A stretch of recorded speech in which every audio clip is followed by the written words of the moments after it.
Evolution simply doesn't excite the masses anymore. The theory has become inadequate. The incredible complexity of life is making it unbelievable. Could Darwin have been mistaken? Mathematicians say yes.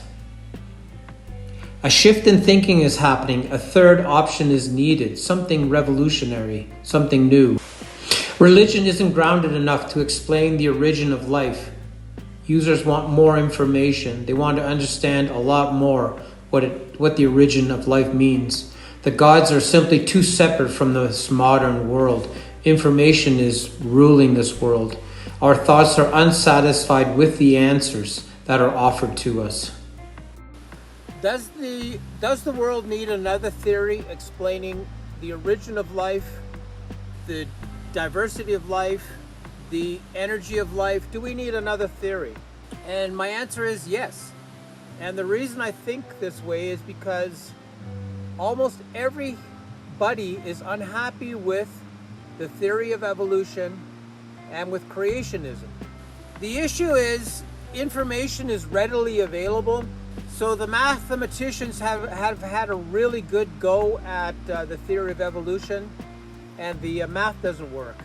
There wasn't enough time for Earth or the animals or the species to do all those things they needed to do to create this diverse planet. Religion has a problem because everyone has information readily available to them, and this information is showing that religion really doesn't offer the answers that most people would like to see. The God in the sky issue is a big problem.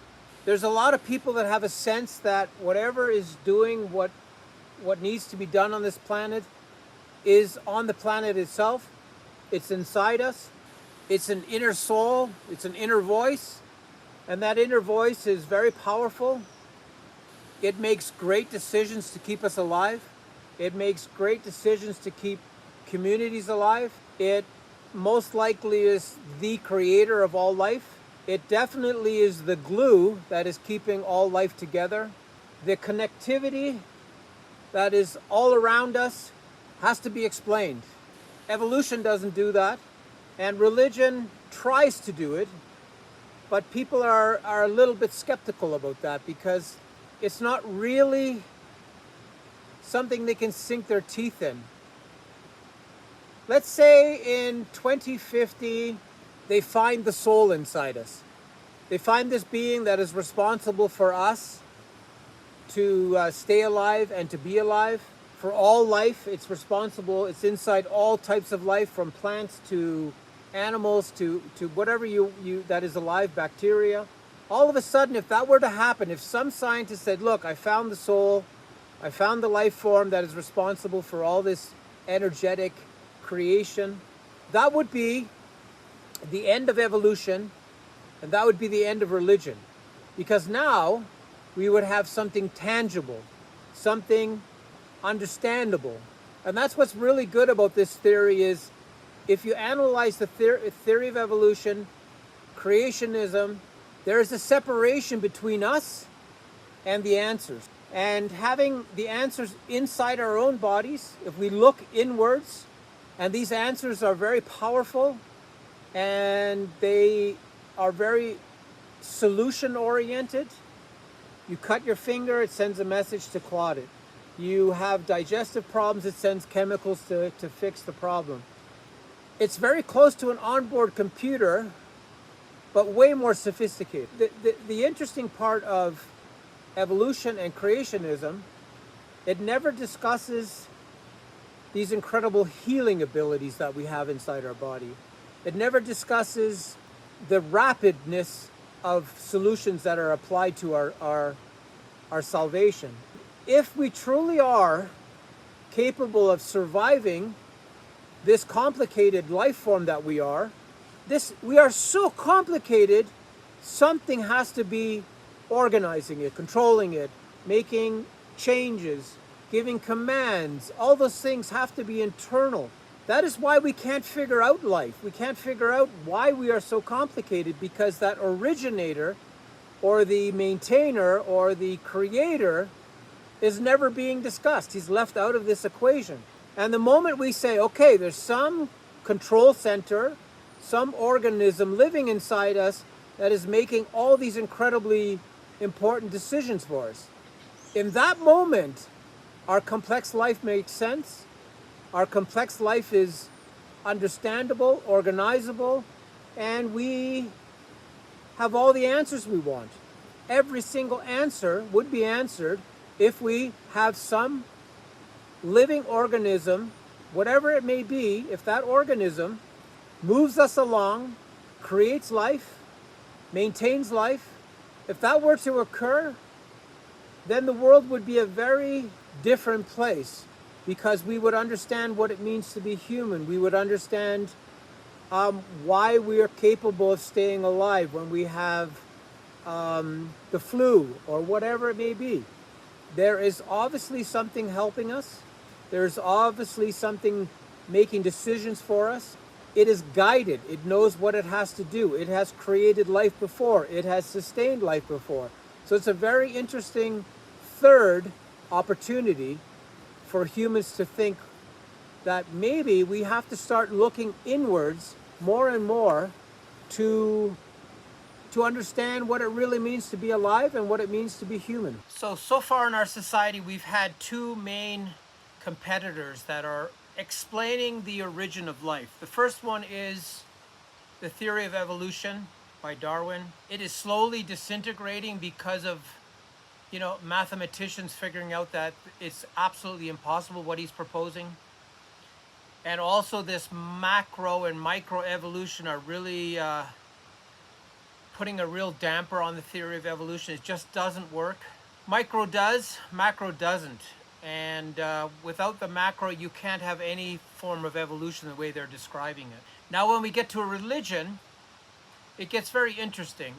My thoughts about this are very simple. We have this inner spirit, inner voice. And this inner voice has always caused us to search for something outside of us to explain the inner voice.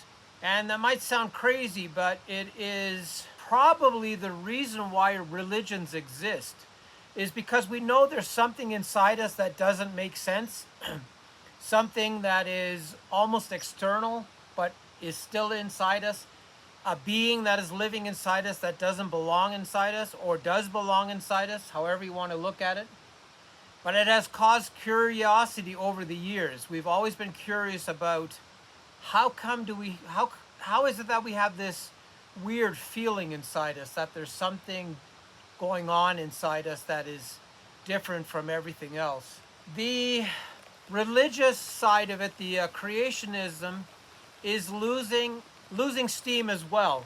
So evolution and creationism both are losing steam. And the fact that they're losing steam opens up the opportunity for a third reason or a third explanation of the origin of life.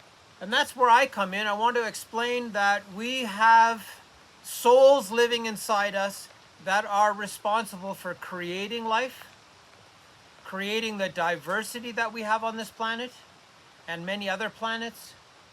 And they're responsible for us having this inner feeling that there's something inside us that is moving us along, making us who we are, helping us in health issues and all kinds of other aspects of our life. So this being that might live inside us is a big change in thinking. It is a big way of, offering a third alternative to the other two.